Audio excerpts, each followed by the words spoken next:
Some people tend to brush too hard, and some electric toothbrushes are just too abrasive. Up to 90% of us don't brush for a full 2 minutes, and some of us don't clean evenly.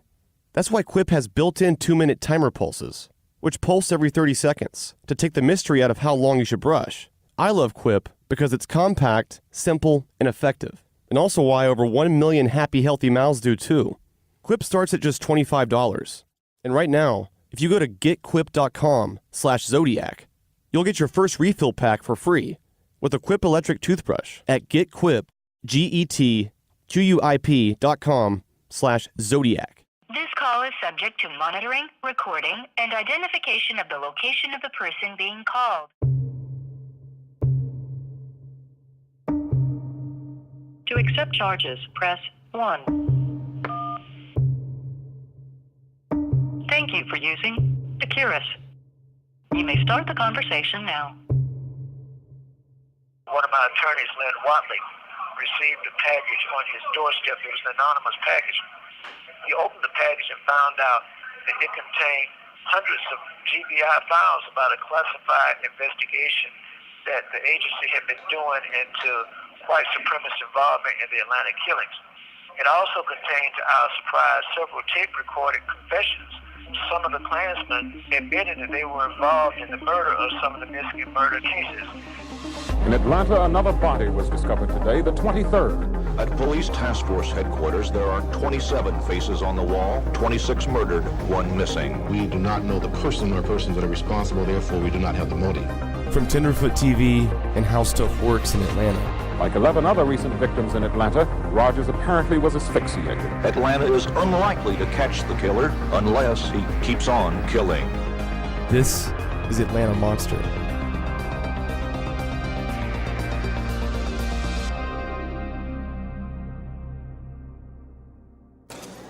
This was the first time Wayne Williams has been photographed since his trial almost 2 years ago. Jail officials say he has gained 40 pounds since he's been behind bars, but he didn't look heavier, just a little older. Sheriff Leroy Stinchcomb allowed him to hold this unusual news conference today because he says he thinks Williams deserves a chance to speak his piece before he is moved from the county jail into the state prison system. And predictably, Williams began by denying he's a child killer. I have been wrongly accused and connected with a series of heinous crimes, and all I ask is a chance to see justice. Police officials have insisted that since Williams' arrest, the murders of young Atlanta blacks have stopped. But Williams says he has evidence that at least 40 murders fitting the pattern of the child murders have been committed since he's been in jail. Wayne tried to get his case reopened. If you look at it, if you go back in history, of course, a lot of this is archived. This is long before the internet, back in 1981 and 82. But if you pull old records, I mean, there were people dying well after Wayne got convicted. For Wayne's attorneys, that's a good argument. Since my arrest, summer 1981, the decomposed body of a young teenage black female found strangled on I-20. Summer of 1981, 15-year-old black male found shot on Westlake Avenue in front of home. No further information. Summer of 1981, the 21-year-old uncle of murder victim Curtis Walker was found dead. No further information. As you can see, there are definitely homicides that need to be investigated, and all we're saying is that we want the chance to get in court and deal with this information. Jail officials say there have been threats on Williams' life almost daily since he's been behind bars. He will probably be moved into the state prison system sometime in January, but Sheriff Stinchcomb warns if he is put into the general prison population, he won't last a day. But Williams says he's not afraid. I have some reservations about it because it will be a change, as he said, of address. But no, I don't fear for my life. I just put my faith in God and trust. Williams' attorneys have just 2 more days to ask the state Supreme Court to reconsider its decision to uphold his 2 murder convictions. If the court denies that request, as expected, Williams says he's prepared to appeal his case all the way to the U.S. Supreme Court if necessary. Although today's news conference was greatly anticipated, there were certainly no surprises. Instead, Williams continued to play off the long-standing public doubts that the wrong man may be in jail. But once his case is kicked up into the federal courts, the only thing that matters are very complicated legal issues, and public doubts, no matter how strong, probably won't do anything to set him free. That may be right, especially after all these years. But public doubt has persisted. Tyrone Brooks, civil rights advocate and acquaintance of Wayne Williams, started his own petition to reopen the Atlanta child murder cases. Representative Tyrone Brooks says he is now demanding that all 28 murder cases blamed on Wayne Williams be reopened. Brooks claiming several police task force investigators have long doubted Wayne Williams' involvement. They pretty much were dissatisfied with the way things were going. They did not believe that Wayne Williams was the right suspect. They didn't believe that the investigators were really on the right track. And really that the pressure was coming from Washington, from the Vice President's office, down to Governor Busbee, through the GBI, through the District Attorney, and on down to the Atlanta Police Bureau. Pressure to do what? Pressure to find somebody, to find a scapegoat. I mean, you had George Bush coming in and saying, we need these murders solved. The first black mayor of Atlanta, he was under a lot of pressure to get these solved. There were black kids dying in the city of Atlanta. That's not a good look for the first black mayor. You had a lot of pressure from Washington to get this solved. So, I mean, it looks like that's what happened, because you can't go from we don't have enough evidence to prosecute to, oh my God, we have all of these patterns and Wayne is our guy. Brooks alluding to a secret June 19, 1981 midnight meeting at the Georgia governor's mansion, a meeting in which Fulton District Attorney Lewis Slayton was reportedly pressured by former Governor Busbee to arrest Wayne Williams, despite Slayton's reluctance to do so at the time. 2 days later, on June 21st, Slayton did move against Williams, arresting him at his house. If the arrest was backed by pressure from higher authorities, what else was in those case files that didn't get enough attention? One box, more than 6,200 documents, 20 homicide files containing information never before revealed publicly on one of the most explosive criminal cases in the nation's history. The files don't paint a pretty picture. Instead, they sometimes paint the troubled cityscape where some of the victims came from. One file explores possible ties between a group of homosexuals and 3 victims. The files reveal that at some points during the investigation, suspects in at least 2 of the killings had included close relatives. There are mentions of drugs. Persons with criminal records surface often. One victim's mother allegedly admitted to investigators she was a prostitute. But most of that had little to do with the end of the investigation. That came with the conviction of Wayne Williams in 2 of the cases. Oh my God, it was everything but Wayne Williams. I mean, there was so many other suspects, and Wayne was not one of them at all. The newest defense rests and revolves around the murder case of Lubie Jeter and the supposed involvement of some unnamed members of the Ku Klux Klan. The new appeal, resting as it does on the Lubie Jeter case and the Klan involvement, may be too fragile. Well, there was always speculation even before Wayne got arrested about some Klan involvement. I do believe that there's an element of the Ku Klux Klan embedded in the law enforcement community, and still is today. I do believe that wiping out young black men was a part of the overall agenda to weaken the black community. The KKK, when you were a kid, that's what we talked about. I mean, because it was strange for me. I mean, when we were in middle school, you know, they still burned cross on Stone Mountain. I mean, that was the rallying point for the KKK. I mean, it was just always the things that, you know, that you heard. So there were a lot of theories, right, that people developed that because they were all black, because they were mostly male, this was a KKK conspiracy. Some people in the black community thought it was the Ku Klux Klan that was grabbing these black boys. That whole theory around it being the Klan came up because people in the black community did not believe a black person would do that to another black person, particularly a black child. How do you feel about the people who think that the Klan is involved in the Atlanta child murders? That was a joke. That was an absolute joke. The Klan, number one, is not smart enough to commit 25 perfect crimes. Number two, if they did do it, they would have taken an ad out in the newspaper. They were toothless. But again, the Bureau insisted on keeping watch on them, so we just had informants monitor their meetings, make sure nobody was going to do anything crazy. The Klan's just not smart enough. They're a bunch of rednecks who hate blacks, and they weren't bright enough to commit this crime. And if they did, they would have taken out an ad in the paper. Plus, how do you go into a black neighborhood dressed in a hood? The Klan wanted to take credit for it. I mean, they're racist. It would have been a feather in their hat if, as a group, they could have said, yeah, we killed 28 kids and got by with it. But they couldn't find anybody that would say, yes, I did it, and they didn't know enough of the facts to convince anybody that they did it.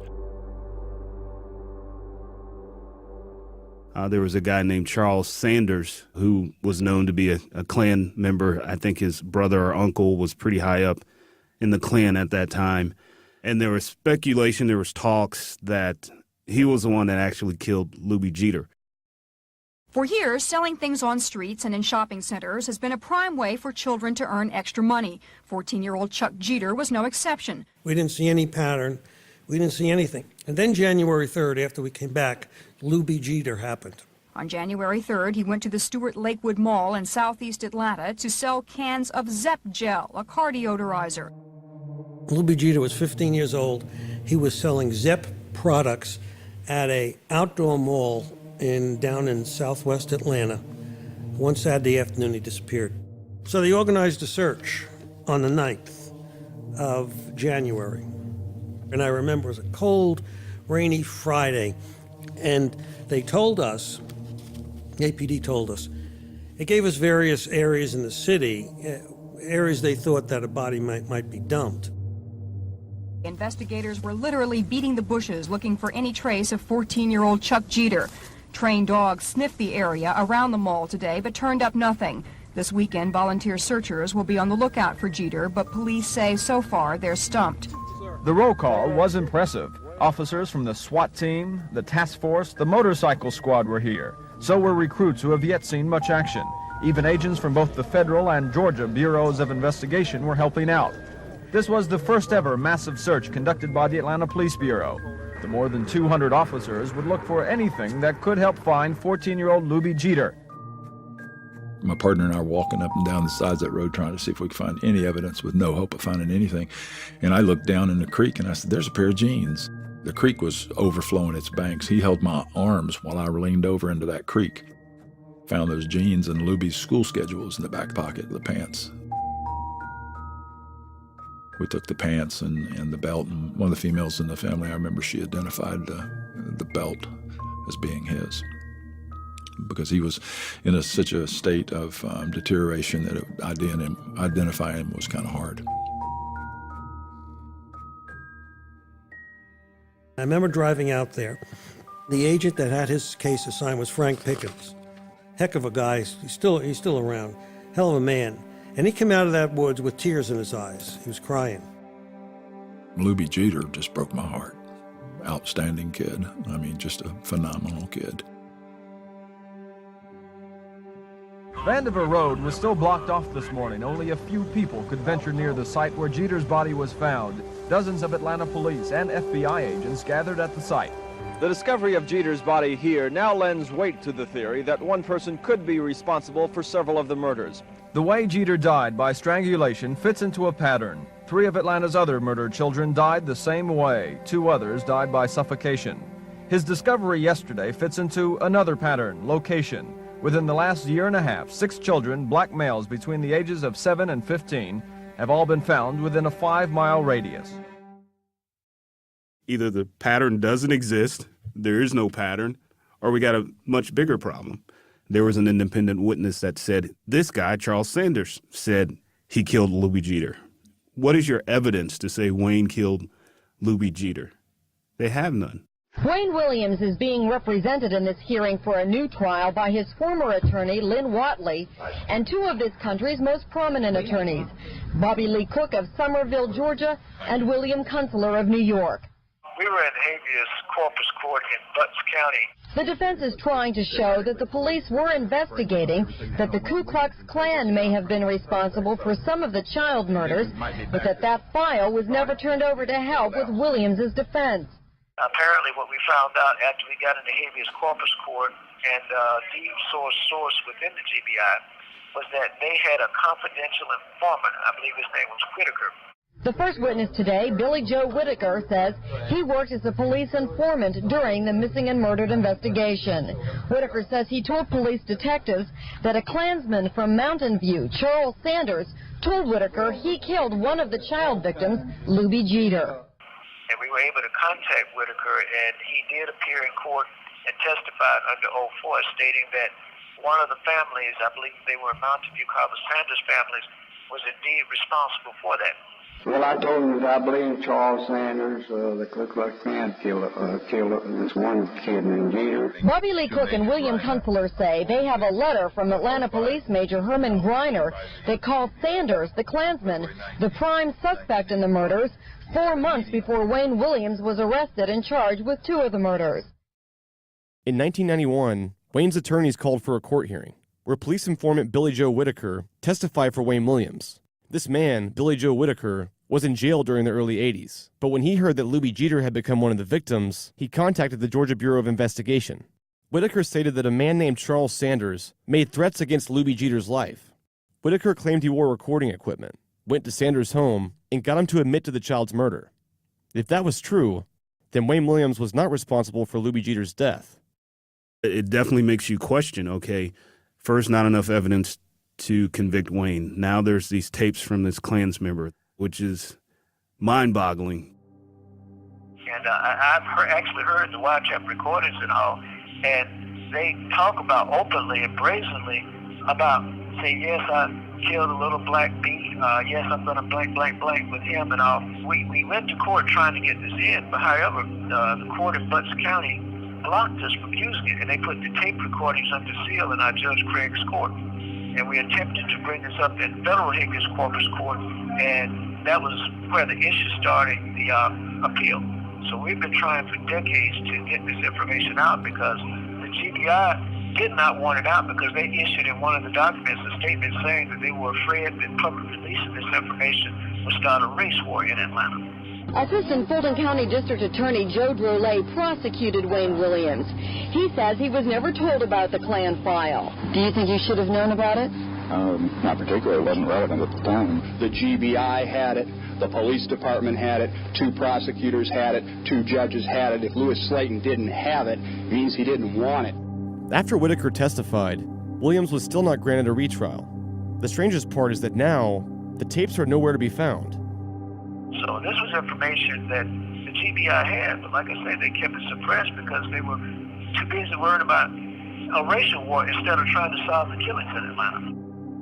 You didn't want a race war in 1981 or 82. You just didn't. I mean, we weren't that far removed from the civil rights. You had your first black mayor. You had all of these elected officials because of the mayor that were black. So it wouldn't have looked good for the city at all. I liken it to Rodney King when those officers got off. Look what happened in that city. And then I liken it to O.J. Simpson. Now, say what you want. I believe the evidence shows that O.J. killed Ron and Nicole. But there was talks in the city, well, if he's convicted, there's going to be riots. It's going to be a whole racial thing. And if you look at that case, that was right down the middle, black and white. You know, had O.J. been convicted, we would have saw another 1992 Rodney King. I think that would have happened here in Atlanta back in 1981, 82, if it would have been a Klansman. There's no doubt in my mind. We aren't saying, that the white suspects in the Klan was responsible for all of them, but we know that they were responsible for this particular group of killings here. We had a confidential informant that was brought to our attention. We had a GBI source, I can't reveal his name, an agent that left a box on Lynn's doorstep, literally. It had several reel-to-reel tape recorders and wiretaps as well as documents on their file. During the wiretap, the Sanders admitted to killing Luby Jeter and being involved in several of the other cases. We got that on wiretap. When you have a name like Charles Sanders and you have a witness who knew Charles saying that, yes, Charles is the one that said he killed Luby Jeter, way back when there were secret recordings. There was some incident supposedly around the Starwood Theater where Luby Jeter hit his car with like a shopping cart or a go-kart. Apparently there was a go-kart incident in which he collided with Sanders' car, according to the information we had, and that Sanders made a threat against him that he would kill him. And he reiterates the threat in the wiretap that we heard. I'm paraphrasing now to the best of my memory. He said, basically, I killed a little black bee. I blank him. And then he says, I'm going to get some more. And he had made the comment he was going to kill that little black kid for hitting his car. And he was going to strangle him to death. And, of course, that's how Luby Jeter was killed.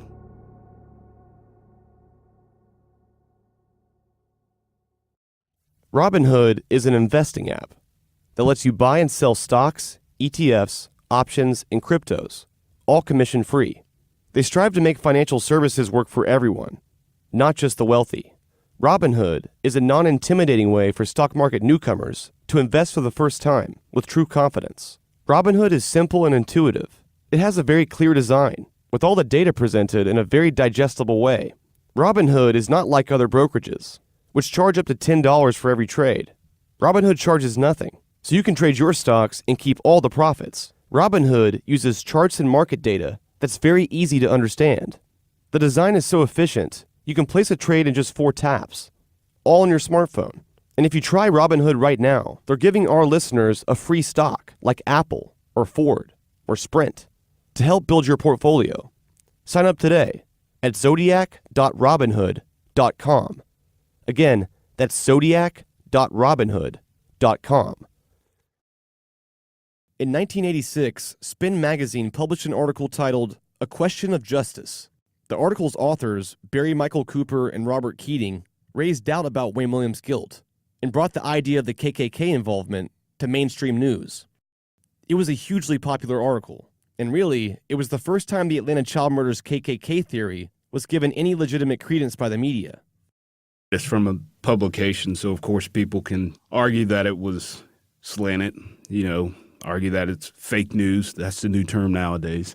But what's interesting is not only is it in the Spin article, but the FBI talks about these recordings. So I don't think the tapes were made up. I definitely don't think the transcripts were made up. I asked Vincent what Charles Sanders said in those transcripts that alluded to him being the Atlanta child murderer, killing more than one person. In one of those conversations, there was talk, and I believe it came from Charles Sanders, that he was going to go out and drive around and look for another black kid, another victim. If this was true, then why wasn't this a bigger deal? From all the records I've seen, that's the closest to a confession that law enforcement ever had. Time affects any investigation or any case because, memories get skewed and a lot of stuff gets lost or destroyed. A lot of people along the way pass away, like Charles Sanders is no longer here, so we could never go back and question him. Here we are 30 plus years removed, and time actually allows any false narrative to become true, if that makes sense. Oh yeah, there were a bunch of kids that died and this guy did it. That's the narrative. Pretty much everyone knows that's the narrative they know, but they don't know the ins and outs of, well, this person could have been a suspect, this person. They just know Wayne Williams, which they were deep into a lot of people, right? They were deep into the guy in the blue Nova. They were deep into the Sanders. They were deep into the Klan. They could have known that they were plotting something that the public wasn't privy to. If you look at some of these terror groups that are investigated now that you hear about later, the FBI says, oh, we halted a terror threat because we were investigating, this person, which no one heard about, besides Charles Sanders, who admitted to killing Louis Jeter.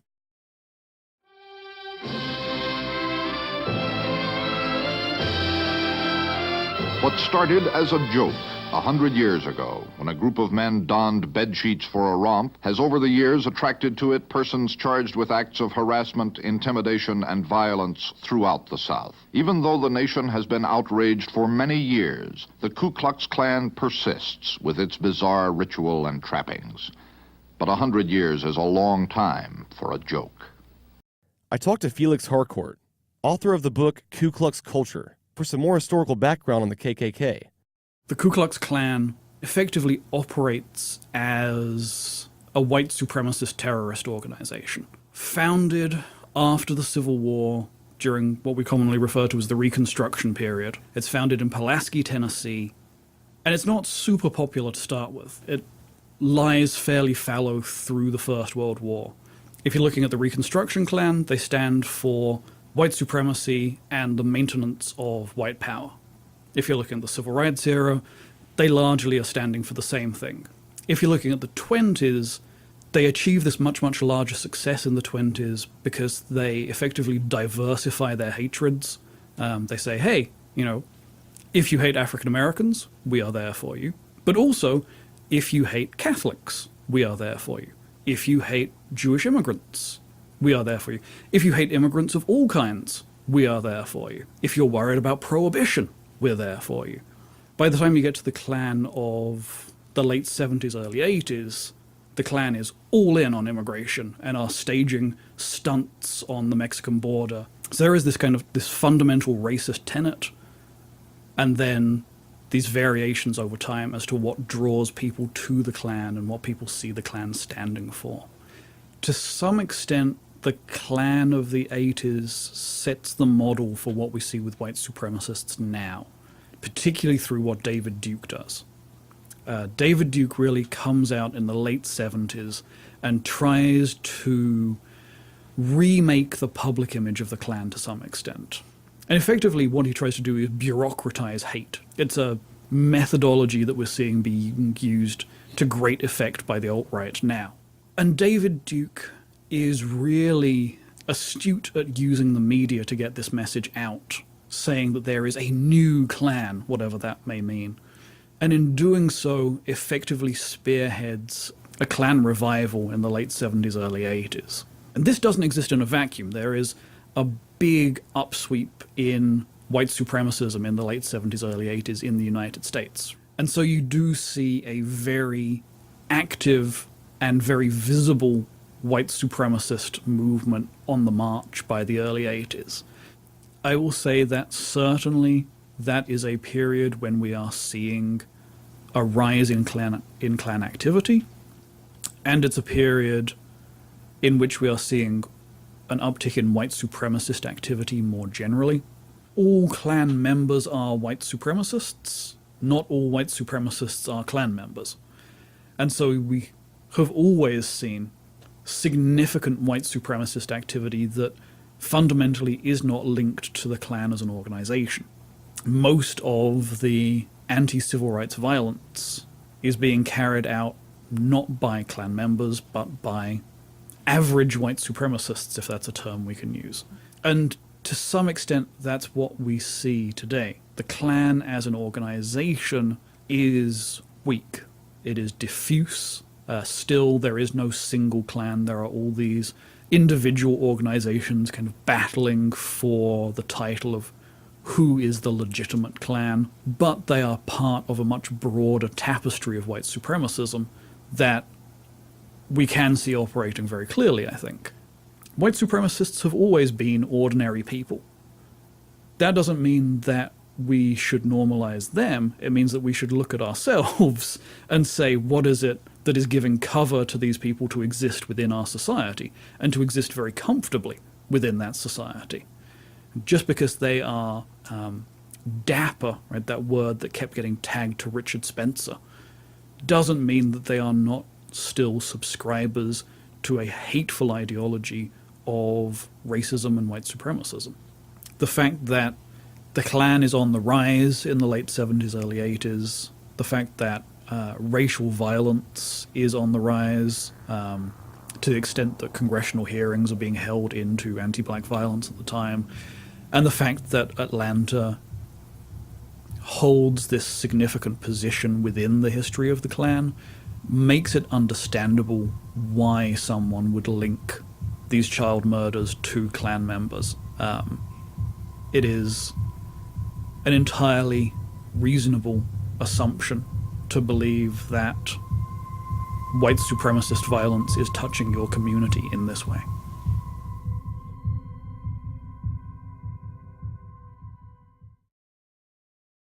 Brushing your teeth is probably the least risky thing you can do. Or is it? Part of that depends on your electric toothbrush, and many of those have excess power that feel like a jackhammer on your gums. That's why I use Quip. Quip was designed with dentists to give your whole mouth a safe and effective clean. Quip has sensitive sonic vibrations, just the right amount of vibrations for a proper clean that won't kill your sensitive gums. Some people tend to brush too hard, and some electric toothbrushes are just too abrasive. Up to 90% of us don't brush for a full 2 minutes, and some of us don't clean evenly. That's why Quip has built-in 2-minute timer pulses, which pulse every 30 seconds to take the mystery out of how long you should brush and when to switch sides. I love Quip because it's compact, simple, and effective, and also why over 1 million happy, healthy mouths do too. Quip starts at just $25. And right now, if you go to getquip.com/Zodiac, you'll get your first refill pack for free with a Quip electric toothbrush. That's right, your first refill pack for free. at getquip, getquip.com/Zodiac. In the eyes of Vincent, it was nearly impossible that there was only one killer involved. Of course, there is a pattern, but according to Vincent, it doesn't match up in each and every case. Where was this Atlanta monster that everyone was so in fear of for 2 years? There were several monsters. All of these victims, they had different suspects other than Wayne Williams. So there were several monsters, but there wasn't just one monster going around killing these kids. Is there a conspiracy going on here? You can't not question that, you know? So, is there a conspiracy at play here? The term conspiracy tends to immediately incite ridicule. Many people equate conspiracy with total fantasy, unbelievable stories to explain away historical events. A conspiracy theory and an actual conspiracy are two very different things nowadays. To gain some perspective, I talked to one of the guys from How Stuff Works, who has his own podcast on this very topic. My name is Ben Bolin, and along with my co-host Matt Frederick and Noel Brown, I produce and host a podcast called Stuff They Don't Want You to Know, which applies critical thinking to what we would call conspiracy theories, so government cover-ups, unsolved crimes, various allegations of that sort. So are you a conspiracy theorist? I would say I find them interesting, but the term gets kind of problematic. So a conspiracy at its most basic level is a situation wherein two or more people or entities work together to deceive or manipulate a third party. When I even hear the word conspiracy theory, I'm already tuning out. And I wanted to talk to you about just sort of the origin of conspiracy theories to begin with.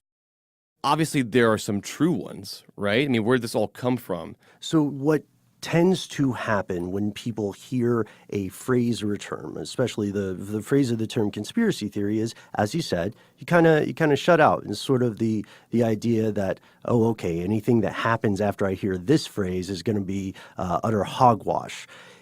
Interestingly enough, the reason that's the case in the United States today is because shortly after the JFK assassination, most Americans did not believe the official government explanation. And so intelligence agencies spread memos to newspapers, media outlets of the time saying, this is what happened. The Russian government is attempting to spread propaganda. So if you hear anything else other than this official story, be sure to dismiss it and call it a, quote, conspiracy theory. We do know that certain things that were once considered conspiracy theories are true. It did turn out that banks were laundering money for international drug cartels. And it turns out that it is somewhat disingenuous to group that kind of phenomenon, along with CIA drug smuggling, in the same bucket as the idea that, the British royal family is a bunch of evil, half-alien lizard people, you know? Those are both called conspiracy theories, but they're very different. And there's one incredibly important difference, and that's that the first stuff is true. The second stuff, I'm just going to go out on a limb and say is not true. I asked Ben to outline the most prevalent conspiracy theories for the Atlanta child murders case. One would be the idea that law enforcement did not have a clue who the real killer was, and they wanted to close the cases, so they pinned many of these child murders on Wayne Williams in court just to get them off the books. Another would be the idea that there was some sort of clandestine sex trafficking ring at play, and that, again, law enforcement, for some reason or another, assisted in covering up this information and keeping it from the public. And then the third idea would be that the KKK or other white supremacist groups were committing the murders with either tacit assistance or approval by sympathetic law enforcement officers.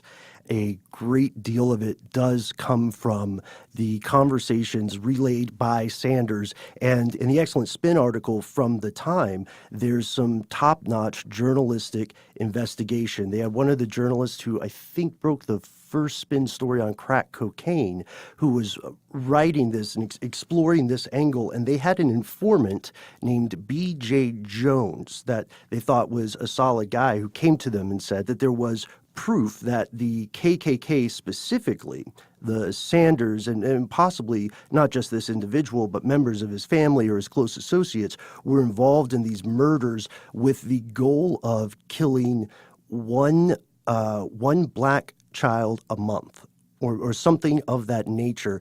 And there's a further aspect here that we have to remember, and that's the context or the cultural ecosystem in which this occurs. Distrust of a largely white police force is already incredibly high. If there were a doomsday clock for race relations in Atlanta at this time, it would be about 3 minutes to midnight. The only publication that pushed this out there was this Spin story, and you can't go find these original recordings, but these guys at Spin were able to get their hands on some transcripts. But besides that, there's nothing out there that publicly exists that says Charles Sanders was a part of the Atlanta child murders.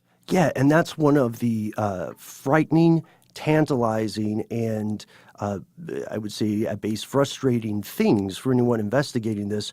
We're really in a situation where, and if we want to prove or disprove this sort of connection, we would need someone to go speak directly to a primary source. To get to the bottom of this theory, I would have to find someone who was close to Charles Sanders, still alive, and also willing to talk. It seemed pretty unlikely. But after weeks of searching, I got a strange email that led me to one of Sanders' old friends.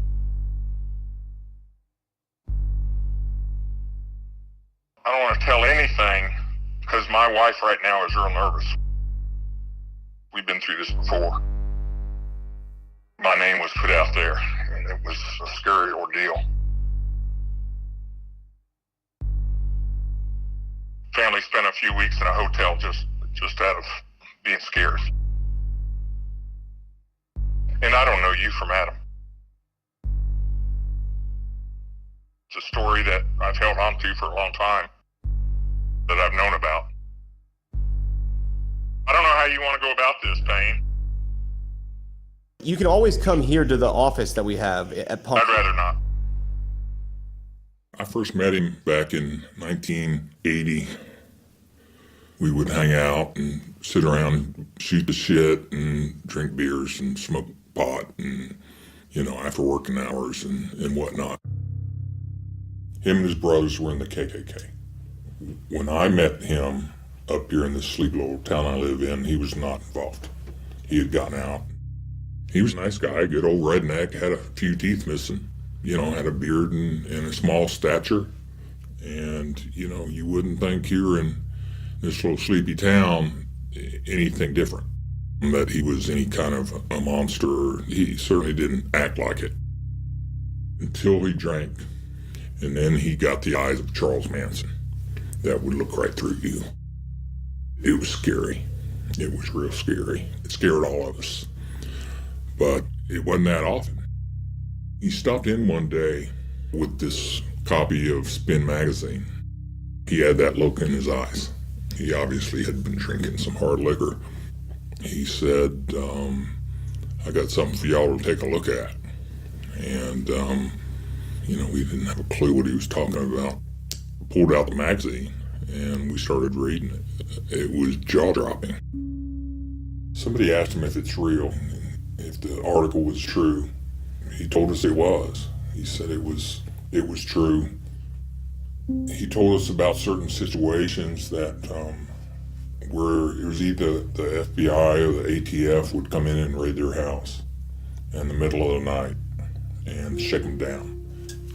They would come in. I remember him talking about them coming in all the time and trying to shake them down and try to find some kind of evidence. And I remember Charles saying that he was lucky because his carpet matched Wayne Williams' carpet, and as well as the white German Shepherd hairs matched. He owned a white German Shepherd. Wayne Williams also owned a white German Shepherd. It just so happens that the person, Wayne Williams, that they pinned all these murders on had so many similarities with the Sanders as far as the dog and the carpet. Here again, I haven't read the the Spin magazine since the 80s, but I remember a situation Charles told us about. They were hanging outside his home, and there was a black kid on a go-kart. He accidentally ran into their car. They didn't appreciate that. They were pissed. Which kid did this? Jeter, I believe that's his name. And I remember him saying, we got him. We took care of him. He told me they got him. They got the boy for doing that. I don't remember him ever saying the KKK was involved with this. I only remember him talking about him and his brothers being involved in this. So I don't know to what extent the brothers were involved. I do know they had a cache of weapons because they were expecting a huge revolution to come out of this. And he basically told us that he did it and everything in that Spin magazine was true. I don't know. I don't really know why he decided to come out to us and tell us that. He trusted us, I guess, but it certainly blew us away. But he really never went into any details of any of the other killings, besides the fact that there were other killings that him and his brothers did. And what kind of victims were they? They were black children. They were children. They weren't adults. They were children. I don't know what was on their mind, if they were going to commit genocide in Atlanta and try to do away with it, or if he was trying to cause a race riot of some sort. I know that's why they had that cache of weapons, was because they expected some type of a race riot. Who do you think is responsible for the Atlanta child murders? Well,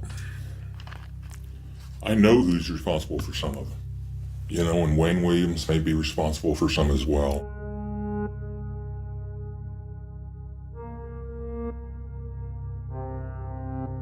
He let it be known that it was Spin magazine was right on, that they took care of those boys. Everybody then was hoping it wasn't a white guy or the KKK, because they didn't want a race riot to take place in Atlanta. And I believe they geared their investigation towards Wayne Williams. And once they found out he had possibly killed some of the adults, it was easy pickings to throw all the other children on him too. Did you ever consider going to the police with this information back then? Or? No, I was too scared. No, I wouldn't have gone to the police back then. Can you tell me about why you were scared? Scared for my life. I was scared for my life, and at that time I had a wife. Didn't have a daughter then, but I had a wife, and I saw that look in his eyes when he was crazy. I believe he could have done anything. I did go, a guy by the name of Royal, black guy that used to do TV commentations in Atlanta. He did a gig on the missing and murdered children of Atlanta one time. I called in and told him what I knew, and he knew about the Sanders brothers. But my name was brought up, and that scared me. I never spoke to anybody after that, and that was in 1994.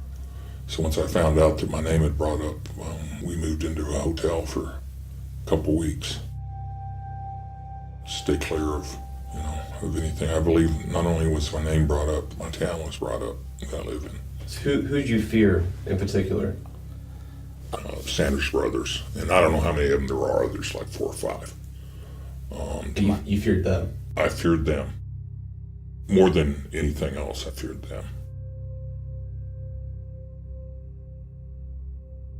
For some reason I'm thinking that these acts of murder were perpetrated by the Sanders brothers and not necessarily by the KKK.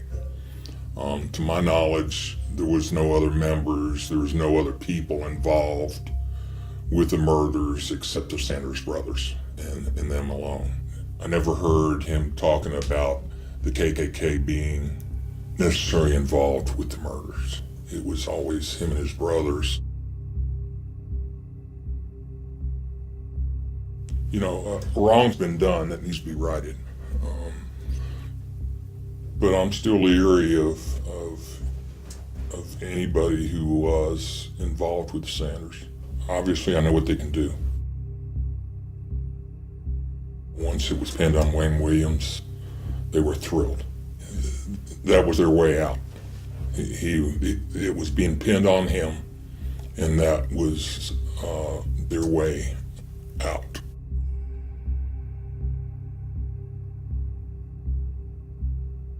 What do you think should happen now? I don't know. You know, I really don't know.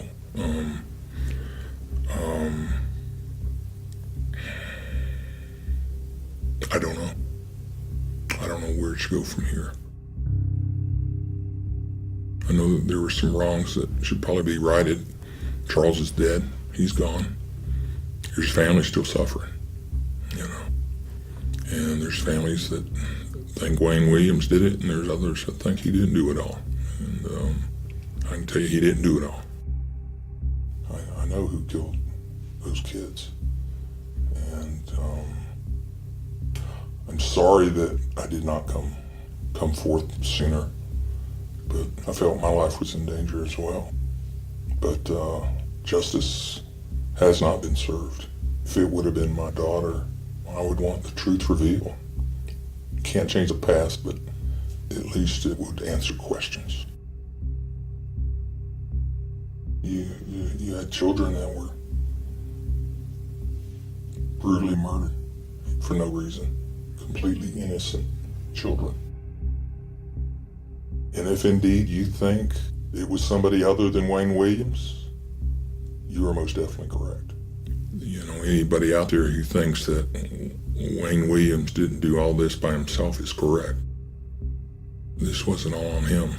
And I only know that from the mouth of the devil himself.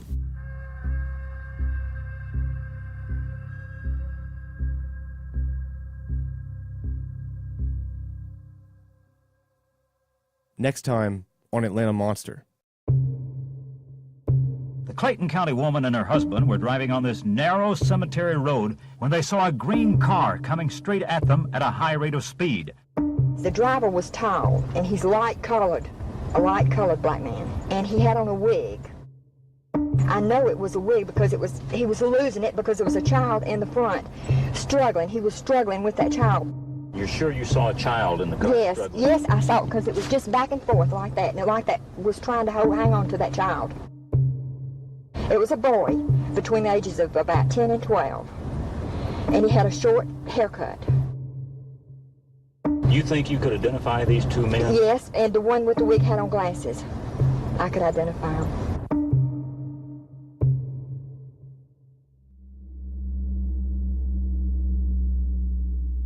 The Atlanta child murders is one of the largest and most complex cases in U.S. history. As a team, we've spent months digging through police records, court documents,